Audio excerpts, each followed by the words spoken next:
Doctor Bhuvaneswaran, Coimbatore cardiologist. நான் எப்போவுமே நான் வெஜிடேரியனப்பா, நான் நான்வெஜ் எல்லாம் சாப்பிட மாட்டேனப்பா அப்படின்னு கொஞ்சம் சொல்லிக்கிற ஒரு ஆள்.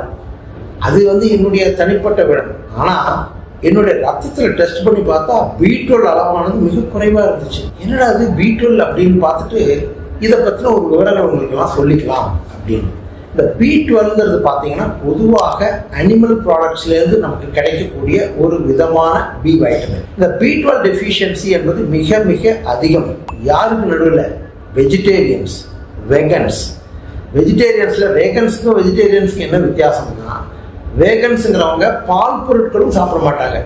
நான் அட்லீஸ்ட் பால் பொருட்கள் சாப்பிடுவேன். பால் சாப்பிடுவேன், தயிர் சாப்பிடுவேன், மோர் சாப்பிடுவேன், வெண்ணெய் சாப்பிடுவேன். ஆனால் அதுவும் சாப்பிடாதவங்களுக்கு இந்த B12 டெஃபிஷியன்சி கண்டிப்பாக இருக்கும். அப்போது B12 டெஃபிஷியன்சி இருந்தால் இருந்துட்டு போகுது சார்.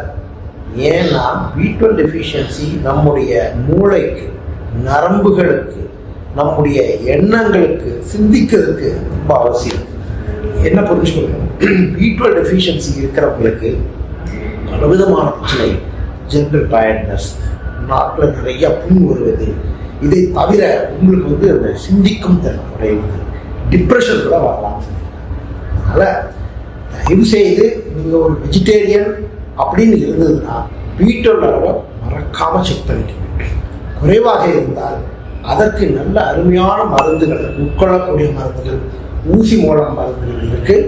அந்த மருந்துகளை உட்கொண்டு B12 காப்பாற்றிக்கணும். ஏன்னா ரொம்ப B12 டெஃபிஷியன்சி இருந்தால் சில பேருக்கு நிற்க முடியாது, நடக்க முடியாமல் பெராலிசிஸ் அளவுக்கு கூட சிக்கல் வரலாம். அதனால யூஸ்வலாக பொதுவாக இப்போ இருக்கிற இந்த நிலைமைகளில் இந்த vitamin D and B12 deficiency ரொம்ப அதிகமாக நம்ம கேள்விப்படுறோம். அதை உதாசீனப்படுத்தாதீர்கள், அதற்குரிய வைத்தியத்தை செய்திருக்கோம். புரிஞ்சுட்டீங்களா?